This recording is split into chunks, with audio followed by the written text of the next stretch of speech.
Hey everyone, I'm Danny and welcome to Wizardry Workshop.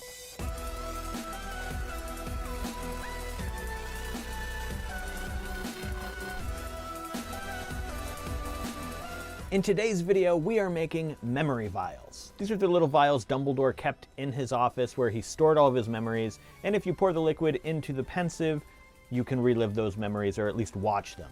As always with my DIYs, I did this in a way where we can do this together from home without needing a bunch of expensive equipment or blowing our own glass vials or anything like that. So check out the description box below for a list of all the supplies you're going to need to make this DIY, as well as the free downloadable templates. And let's get started. First, of course, we need to print out the templates. There are several different versions with this. This one is the one with bleed, so the print extends outside the actual shape of the labels. This is for use with a Cricut or other die cutting machine. This version does not have bleed, so you can see the actual shape of the label. This is for anyone who might want to try their hand at cutting these out without a die cutting machine, which would be a complete pain, but someone may want to try it. I also created blank labels of both versions with and without bleed. These are so you can write in your own memories. I'm going with the version with the memories already written on them. I'll be printing them on sticker paper, and I'm using my Cricut to cut them out. I'll still have to do quite a bit of work to remove all of these little tiny pieces once it's done, but it'll be much easier than trying to cut these out by hand.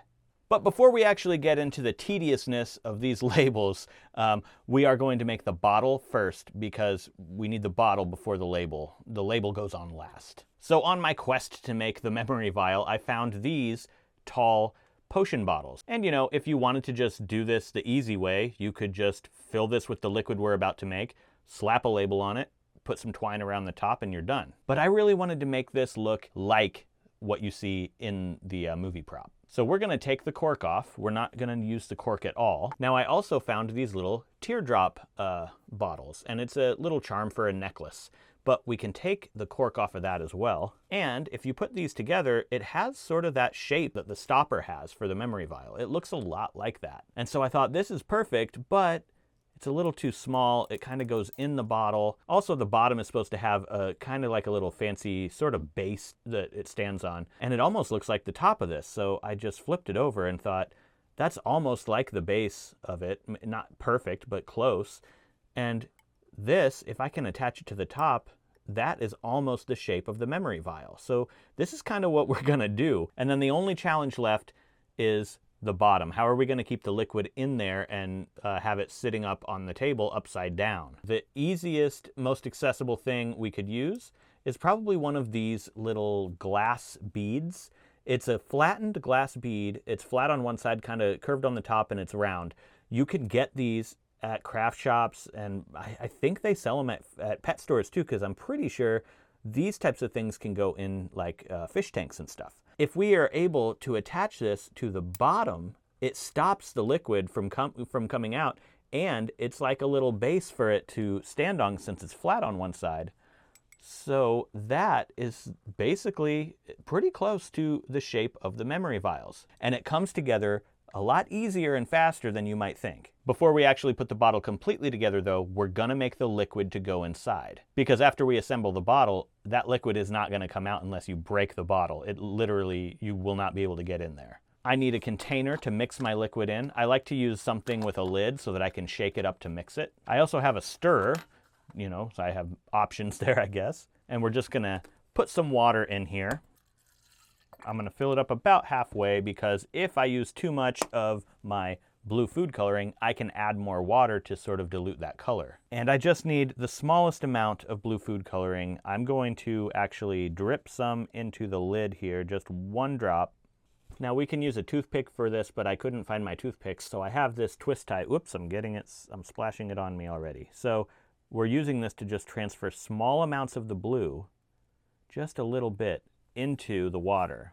So you can see the color of this liquid is pretty light blue. I think I might go for even a little less blue than that. I'm gonna add a bit more water just to lighten up that blue a little bit.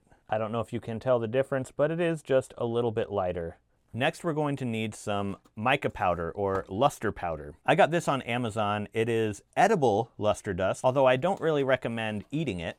I don't know, it just seems like it would be very strange to eat. But I got the edible stuff because I figured it's probably the safest thing to use since it's edible. You're not going to have any like weird metallic chemicals or anything in there that are harmful. And we're just going to use the white, the pearl white color. There are plenty of other colors in here that go really cool in like making potions. So I do suggest getting this. They last forever. Now we'll open it up and we're just going to put a dash of this in there. Just a little bit, like that might even be too much. That's actually pretty good. I think that's a good amount because you can see that luster in there. It looks really magical. So now our liquid is pretty much ready. It should be easy enough just to transfer some of this into the bottle.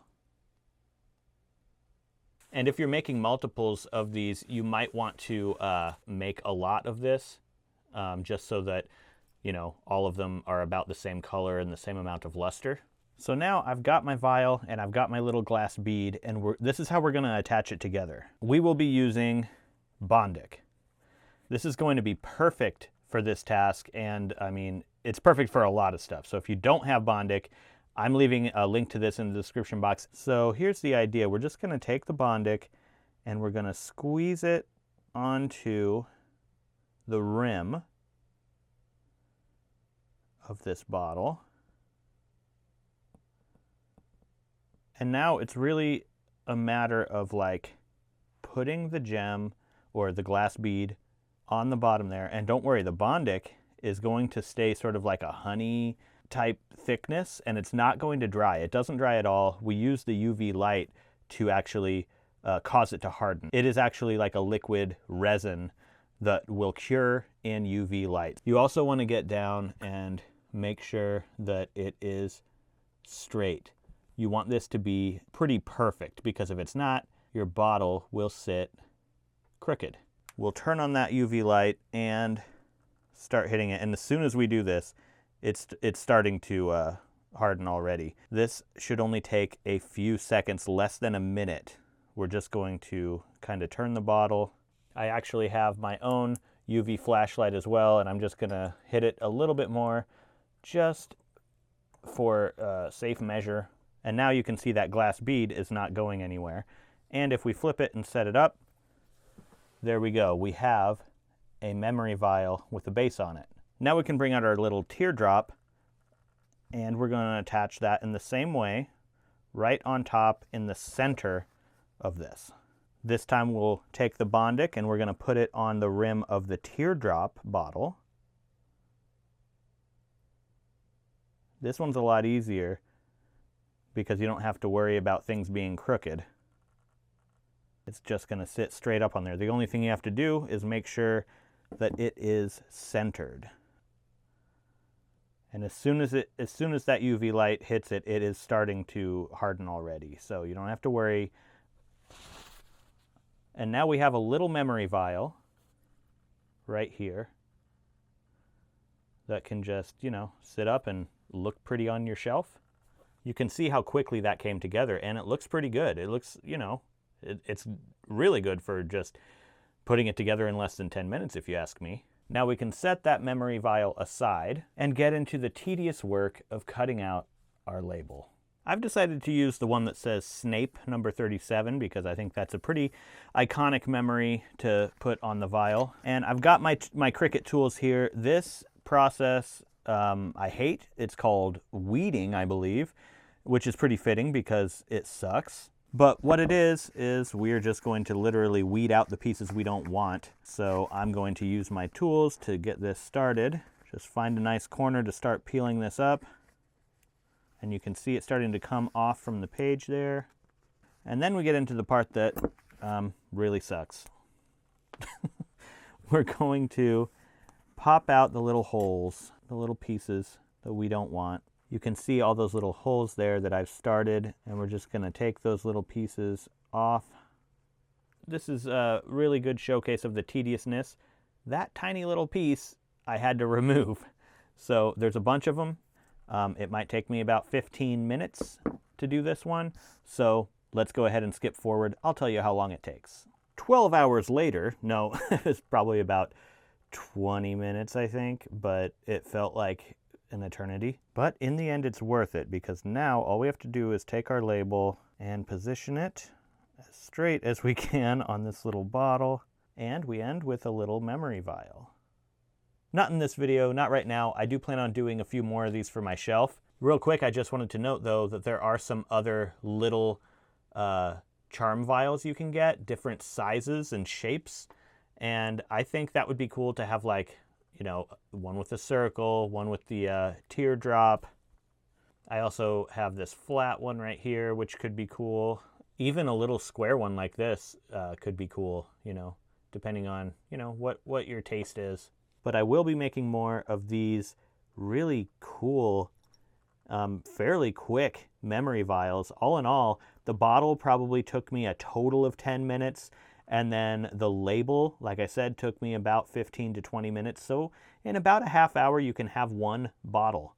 And another tip I kind of just thought of as I was looking at this, there are little kind of like ripped sort of pieces, imperfections and stuff. But after you get it stuck on, you can actually go through and fix those imperfections. You can smooth them out. And if you missed any little pieces that you still need to weed out, that can also be done after sticking it to the bottle. Now, that is looking a lot better. Let me know if you have any other way that you might make this bottle. I know that some people sell them, but they're either resin cast bottles or they're blown glass. So if you're actually wanting to make them at home, this was the best that I could think of, and I think it turns out pretty good. Just a little bit smaller than what they should be, I think. And that is it for this video. Let me know what you think of this DIY memory vial. And if you made it all the way to the end of the video with me, you're a Wizard Harry. Give it a thumbs up down below if you did like this video, and subscribe if you're not subscribed for more Harry Potter DIYs, unboxings, and other magical content like that. Thank you so much for watching, and I'll see you in the next video.